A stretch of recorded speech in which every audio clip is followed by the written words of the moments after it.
you serious? Are you serious? Unbelievable situation developing in Iran. First, I want to say I am here in Hyman, Pennsylvania, and going to be at Tri-State Ministries tomorrow morning and tomorrow night. You don't want to miss it. Two powerful services. I'll be preaching at Tri-State Ministries in Hyman, Pennsylvania. I hope to see you. Here's what's going on in Iran. Militants attack an Iranian military parade, killing 25 people and wounding 60. And they're blaming Donald Trump for it. What? It's in Iran. Well, anyway, militants disguised as soldiers opened fires today in the annual Iranian military parade in the country's oil-rich southwest, killing at least 25 people and wounding another 60 in the most deadliest terror attack to strike the country of Iran in nearly a decade. And this happens just in this coming Tuesday at the United Nations. President Trump is going to speak, in which he's going to be blaming Iran for creating major problems and threatening Israel and funding the Houthis and funding Hamas and funding Hezbollah and involved in Syria.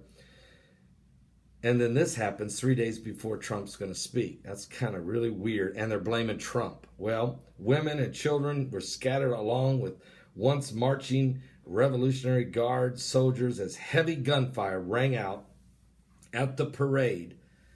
The chaos was captured live on state-run television. The region's Arab separatists, once only known for nighttime attacks, maybe on unguarded oil pipelines, they claimed responsibility for the brazen assault. Iranian's foreign minister, though, Mohammad Javad Zarif, he blamed regional countries and their U.S. masters. I mean, you got this terrorist group saying they did it, but it doesn't matter. And he says that these countries regionally did this, and their U.S. masters who for funding and arming the separatists, issuing a stark warning as regional tensions remain high in wake of the U.S. withdrawal from the Iranian nuclear deal.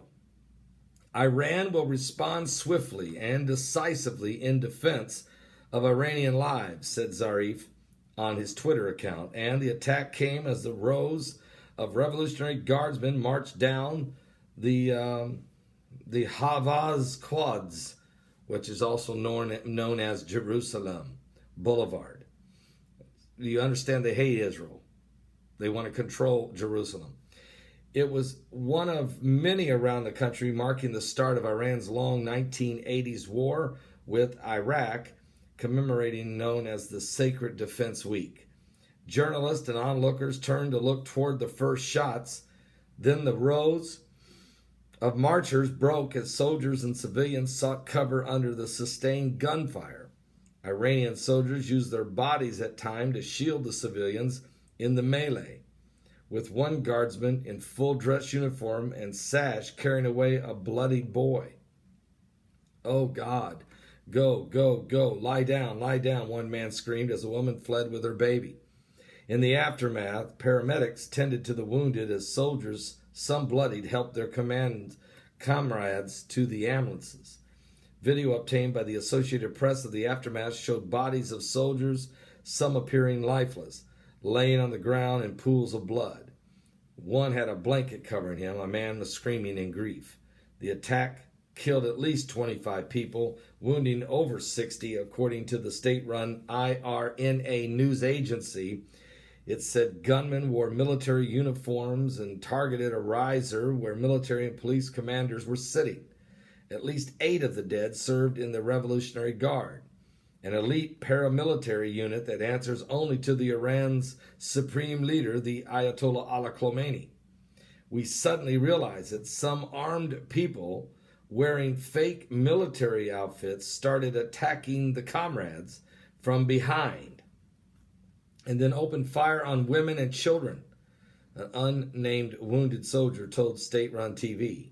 They were just aimlessly shooting around and did not have a specific target. State TV later reported that all 4 gunmen had been killed, with 3 dying during the attack and the other one later succumbing to his wounds at the hospital.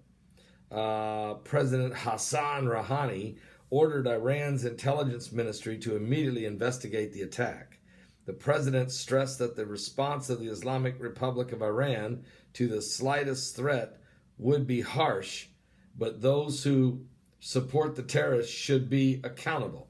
Meanwhile, Supreme Leader the Ayatollah Ali Khamenei described the attack as exposing the atrocity and the viciousness of the enemies of the Iranian nation. So he's blaming regional countries and the United States. So I don't know who he thinks he's blaming. I guess he's probably blaming Israel. He's probably blaming Saudi Arabia, who he hates. Probably also Jordan and maybe a few others. Certainly President Trump and the United States. And Trump will be speaking at the United Nations on Tuesday about the dangers of Iran having nuclear weapons. It's going to be very interesting. Give your life to Jesus Christ. The Middle East about ready to go up in smoke. Are you serious? An unstable Iran would create a major unstable Middle East.